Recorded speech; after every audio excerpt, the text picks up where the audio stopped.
So hello friends, இன்றைக்கி நம்ம வீடியோவில் என்ன வரைய போகிறோன்னா, முன்பு ஒரு காலத்தில் பார்ட் 1 போட்டிருந்தேன்.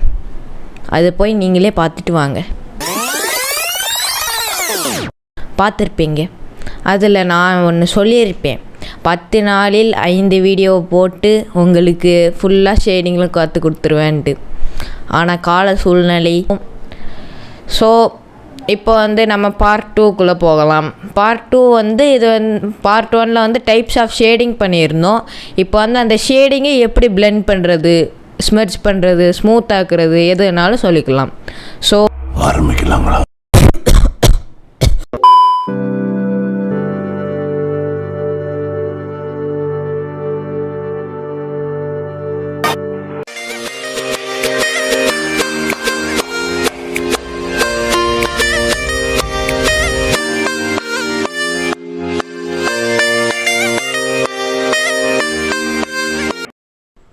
ஸோ இந்த பிக்சரை நான் ஹெச்பி பென்சிலை வச்சு மட்டும்தான் வரைய போகிறேன். கடைசியில் அந்த பவுல் வரையும் போது மட்டும் நான் ஃபினிஷிங்க்கு மட்டும்தான் 10B பென்சில் யூஸ் பண்ணுவேன். மற்றபடி எல்லாமே top to bottom HP pencil மட்டும்தான். முதல்ல நான் 5 பாக்ஸஸ் போட்டிருக்கேன். அது எதுக்கு போட்டிருக்கேன்ட்டு இப்போ சொல்லிடுறேன். 5 ஷேட்ஸ் இருக்குது. பென்சில் ஷேடிங்கில் மினிமம் 5 இருக்கணும். அதுக்கப்புறம் நீங்கள் ஆட் பண்ணணுன்னா ஆட் பண்ணிக்கலாம். ஆனால் அந்த மினிமம் 5 ஷேட்ஸ் இருக்கணும்.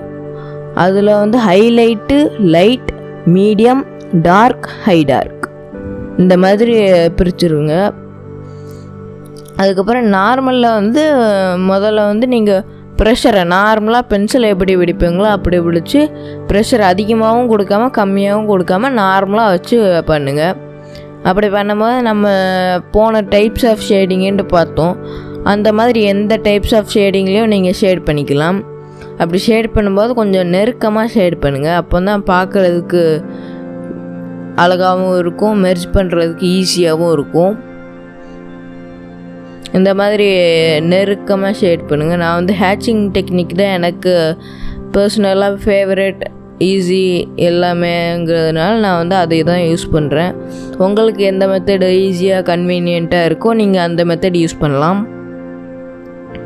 வெளியில் எக்ஸஸாக இந்த ஷேடிங்ஸ் எல்லாத்தையுமே நீங்கள் அழிச்சிடலாம். நான் ஒரு பென்சில் டிப் உள்ள எரேசர் தான் யூஸ் பண்ணுறேன். இப்போ டார்க்கு, இது நார்மலான ப்ரெஷர் யூஸ் பண்ணது. அதாவது ப்ரெஷர் அதிகமாகவும் ப்ரெஷர் கொடுக்கல, கம்மியாகவும் ப்ரெஷர் கொடுக்கல. டார்க்கு அதெல்லாம் கொஞ்சம் அதிகமான ப்ரெஷரு, லைட்டுனா கம்மியான ப்ரெஷர், அவ்வளோதான். இப்போ இதில் மேக்ஸிமம் ப்ரெஷர்லேயும் டூஸ் அண்ட் டோன்ஸ் இருக்குது. அதை நான் உங்களுக்கு மேக்ஸிமம் டார்க் பண்ணும்போது உங்களுக்கு காமிக்கிறேன். இதில் கொஞ்சம்தான் ப்ரெஷர் எக்ஸ்ட்ராவாக கொடுத்துருக்கேன், ஓவராலாம் கொடுக்கல.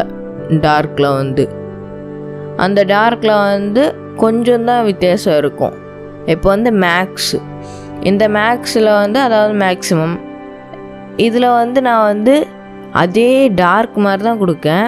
டார்க் மாதிரி கொடுத்தாலும் இப்போ நான் ஒரு பிக்சர் காமிச்சோம்ல, அந்த மாதிரி குழி விழக்கூடாது. அந்த பிக்சரில் குழி இருந்திருக்கும், நீங்கள் பார்த்தாலே தெரிஞ்சிருக்கும். அதில் குழியாக இருக்கும். அது பென்சில் இந்த மாதிரி பென்சிலை வச்சு பண்ணும்போது அது அப்படியே பேப்பரோட திக்னஸே மாற்றிடுது. பாருங்கள், இதில் கிளியராக தெரியுது.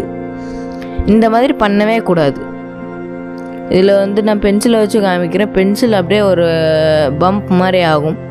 அந்த மாதிரி ஆகும்போது எல்லாம் அங்கே நிறைய குழி, மேடு, பள்ளம் அந்த மாதிரிலாம் இருக்குது. அதனால் நீங்கள் இந்த மாதிரி பண்ணாமல் நார்மலாக டார்க்கை பண்ணுற மாதிரியே கொஞ்சம் ப்ரெஷரை ஆட் பண்ணிக்கோங்க.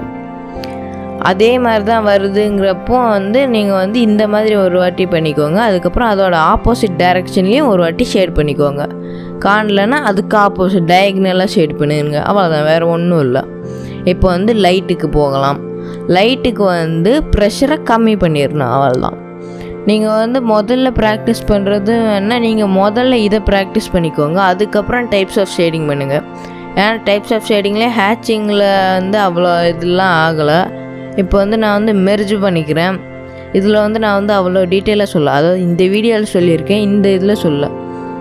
இப்போ எல்லாத்தையுமே முடிச்சிட்டேன். 5 பாக்ஸஸ். இப்போ அதே மாதிரி கீழேயும் ஒரு 5 பாக்ஸ் வச்சுருக்கேன். எதை வச்சு எந்தெந்த மாதிரி மெர்ஜ் பண்ணலான்ட்டு. இப்போ வந்து நான் வந்து மீடியம், அதாவது ஹெச்பியோட நார்மல் ஷேடை வச்சுக்கிட்டு எல்லாத்துக்குமே பண்ணிக்கிறேன். டைப்ஸ் ஆஃப் ஷேடிங்கை வந்து நம்ம போன வீடியோவில் பார்த்தோம். இப்போ வந்து டைப்ஸ் ஆஃப் பிளெண்டிங், அதாவது மெர்ஜிங் ஸ்மர்ஜிங் எதுனாலும் சொல்லிக்கலாம். டைப் வந்து நான் வந்து டூல்ஸ் எல்லாம் சொல்லிக்கிறேன். இது வந்து பேப்பர் ஸ்டம்ப்பு. பேப்பர் அப்படியே நல்லா தின்னாக நைஸாக உருட்டி வச்சுருப்பாங்க. இது வந்து ஹேண்ட்மேடு பண்ணுறதெல்லாம் கொஞ்சம் கஷ்டம்தான். மிஷின்னா கொஞ்சம் அது பார்க்குறதுக்கும் பெஸ்ட்டு வந்து நீங்கள் கடையில் வாங்குறது தான். நீங்கள் வீட்டிலலாம் பண்ணலாம், ஆனால் பண்ணினா அவ்வளோ ஒன்றும் பர்ஃபெக்டாக அவ்வளோ ஸ்மூத்தாலாம் மெர்ஜ் ஆகாது. அதுக்கப்புறம் இயர்பட்ஸ் யூஸ் பண்ணுறேன். அதுக்கப்புறம் டிஷ்யூ பேப்பர் யூஸ் பண்ணுறேன். டிஷ்யூ பேப்பருக்கு அப்புறம் வந்து நான் வந்து ஒரு ப்ரெஷ்ஷும் யூஸ் பண்ணுறேன், சாதாரண வாட்டர் கலர் ப்ரெஷ். அதுக்கப்புறம் 5வது ஒன்று இருக்குது, அது வந்து ஒரு சீக்ரெட். அது வந்து நான் வந்து ரிவீல் பண்ணிடுவேன். இப்போ கடைசியில் கொஞ்ச நேரம் கழித்து நான் வந்து ரிவீல் பண்ணிடுவேன். இந்த 4 கொடுத்து முடித்தோடனே முதல்ல யூஸ் பண்ணுறது வந்து ஸ்டம்ப் வந்து இந்த மாதிரி அழுக்காக இருக்குது இல்லாட்டி ஷார்ப்பாக இல்லை அந்த மாதிரி பார்க்கும்போது உங்களுக்கு சாண்ட் பேப்பர். இப்போ வீட்டில் பெயிண்ட் அடிக்கிறதுக்கு முன்னாடிலாம் பெயிண்ட்டை சுரண்டுறதுக்கு வந்து இந்த பேப்பர் தான் யூஸ் பண்ணுவாங்க. அந்த மாதிரி பேப்பர் ஏதாவது இருந்துச்சுன்னா அதை எடுத்துக்கோங்க. மேக்ஸிமம் அதில் கொஞ்சம் நல்லா ரஃப்பாக இருக்கிற மாதிரி எடுத்துக்கோங்க. அந்த மாதிரி ரஃப்பாக இருந்தால் தான் அது வந்து ஈஸியாக ஆகும் க்ளீன். இப்போ வந்து சும்மா வேறு ஒன்றும் இல்லை, அது மேலே அப்படியே தேய்க்கிறது தான், வேறு ஒன்றும் இல்லை. ஆனால் அது பிக்சரில் பண்ணும்போது அதெல்லாம் ரொம்ப எந்தெந்த டைரெக்ஷனில் மெர்ஜ் பண்ணணும் அந்த மாதிரி நிறைய பார்க்கணும். ஸோ இப்போ வந்து காட்டன் பட்ஸ் இல்லாட்டி நீங்கள் காட்டனுக்கூட பியூர் காட்டனாக எடுத்துக்கலாம். நான் வந்து டீட்டெயிலிங்க்கு தான் காட்டன் பட்ஸு இயர்பட்ஸ் எல்லாம் யூஸ் பண்ணுவேன். உங்களுக்கு டீட்டெயிலிங்க்கு தான் மேக்ஸிமம் அதெல்லாம் யூஸ் ஆகும். இது வந்து டிஷ்யூ பேப்பர் எடுத்திருக்கேன். டிஷ்யூ பேப்பர்லேயும் நல்ல டெக்ஸ்சர்டான டிஷ்யூ பேப்பர் மட்டும் இல்லாமல் சாஃப்டான டிஷ்யூ பேப்பர் தான் எடுத்திருக்கேன். நல்லா சாஃப்டாக இருக்கும், ஆனால் டெக்ஸ்சர்லாம் இருக்கும். இதில் வந்து ஃபிங்கரை இப்படி வச்சுட்டு இப்படி மடக்கிடுங்க. மடக்கியாச்சுன்னா இந்த டிப்பு வச்சுக்கிட்டு இதை வந்து மெர்ஜ் பண்ணுங்கள். எல்லாத்துலேயுமே அவ்வளோ ஒன்றும் டிஃப்ரென்ஸ் உங்களுக்கு தெரியவே தெரியாது. ஆனால் அதில் எரேசிங் வைப்போம், பிக்சரில் பண்ணும்போது உங்களுக்கு நிறைய டிஃப்ரென்ஸ் தெரியும். நான் வந்து அது வந்து அடுத்த பார்ட்டில் சொல்கிறேன். அடுத்த பார்ட்டில் வந்து நான் வந்து types of erasers and their uses சொல்லித்தரேன். அதில் வந்து எந்தெந்த எரேசர்லாம் இருக்குது, எத்தனை டைப்ஸ் ஆஃப் எரேசர் இருக்குது, அதோட யூஸ் எல்லாம் நான் சொல்லித்தருவேன். அதில் வந்து உங்களுக்கு கிளியராக தெரியும். இது வந்து ப்ரஷ்ஷில் வந்து நான் வந்து ப்ரஷ்லேயே நான் வந்து 1 மணி நேரத்துக்கு மேலே தேய்ச்சிட்டேன். ஸோ கடைசி இது வந்து நம்மளோட விரல் தான். அது நிறைய பேர் விரல் தான் யூஸ் பண்ணுவாங்க, அது தப்பு இல்லை. ஆனால் அதுதான் மேக்ஸிமம் நிறைய பேர் யூஸ் பண்ணுவாங்க. எல்லாத்துக்குமே வித்தியாசங்கிறது ஒன்றும் இல்லை. ஸ்டம்ப் என்ன கொஞ்சம் டார்க்காக இருக்கும், அது வந்து கொஞ்சம் அதில் உள்ள பேப்பரை வந்து அப்படியே டார்க் ஆக்கிரும். இதில் பார்த்தாலே உங்களுக்கு அவ்வளோ ஒன்றும் டிஃப்ரென்ஸே தெரியாது. சில இது ஸ்மூத்தாக இருக்கும், சில இது ரஃப்பாக இருக்கும். பேப்பரோட டெக்ஸ்டரும் ஒரு சில இதுக்கு காரணமாக இருக்கும். நான் வந்து அது பார்ட் 3ல் போக போக உங்களுக்கே கிளியராக புரிஞ்சிடும் எதுக்கு நம்ம இதை யூஸ் பண்ணணும், எதுக்கு நம்ம இதை யூஸ் பண்ணக்கூடாதுன்ட்டு.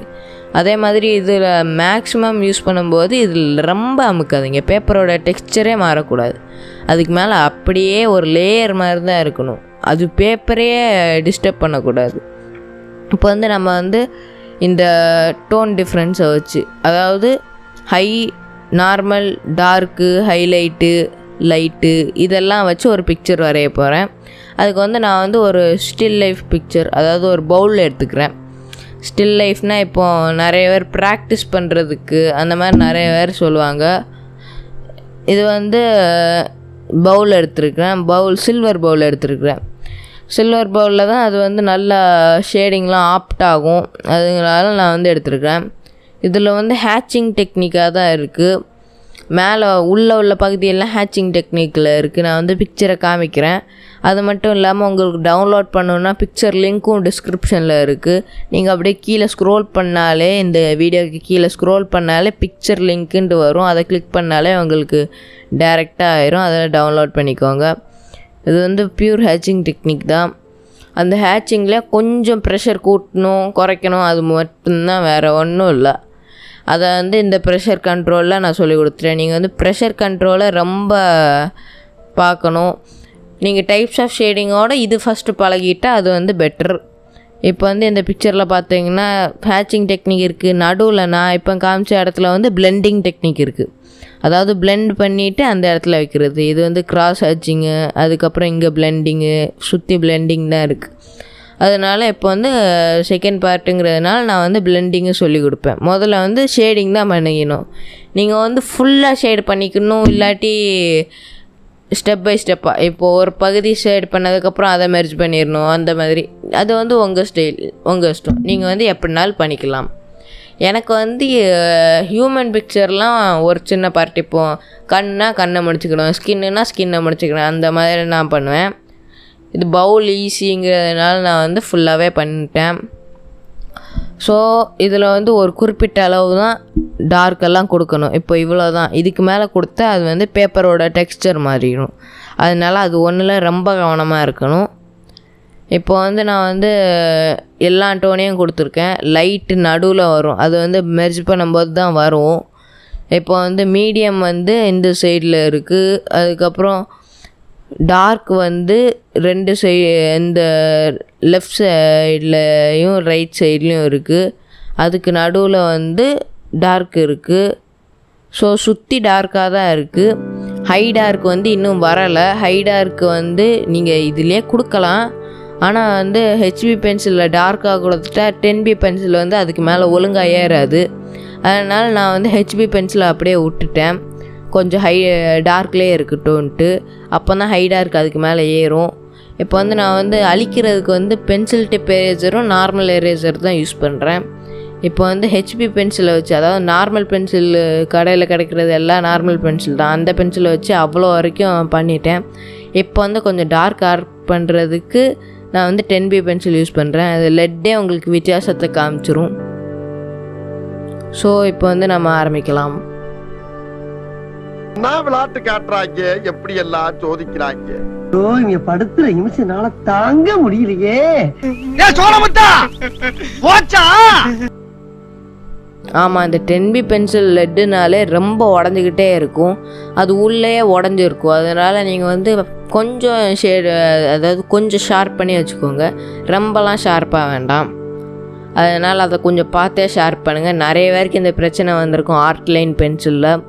ஆனால் வேறு பிராண்ட்லலாம் அது அவ்வளோ ஒன்றும் சீப்பாகவும் கிடைக்காது. இது வந்து சீப்பாகவும் இருக்கும், அதே மாதிரி நல்ல எஃபெக்டும் இருக்கும். ஆனால் இப்போ கேமலு, இது ஆர்ட் லைனு, கேமல் பென்சில் இல்லாட்டி அப்சரா பென்சில்லாம் யூஸ் பண்ணலாம், தப்பு இல்லை. ஆனால் அதோட இதுதான் பெஸ்ட்டாக இருக்கும். ஸோ அவள் தான். Thank you guys, Tata. அதுக்கு முன்னாடி ஃபைனல் ஒர்க்கு பார்த்துட்டு போங்க.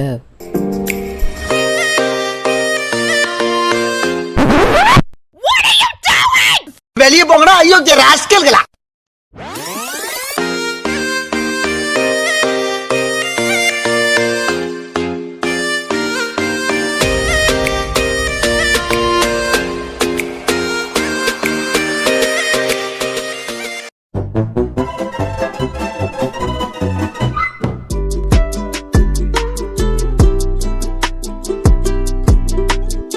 இந்த வீடியோ பார்த்ததுக்கு நன்றி.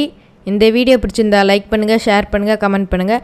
நாங்கள் போடுற வீடியோஸ் உங்களுக்கு உடனடியாக வந்து சேரணும்னா சப்ஸ்கிரைப் பண்ணிவிட்டு பக்கத்தில் இருக்க பெல் ஐக்கானே அமுக்கிடுங்க. அடுத்த வீடியோவில் சந்திப்போம். அதுவரையும் உங்களிடம் இந்த விடைபெறுது உங்கள் விஷ்ரோ ஆர்ட்ஸ்.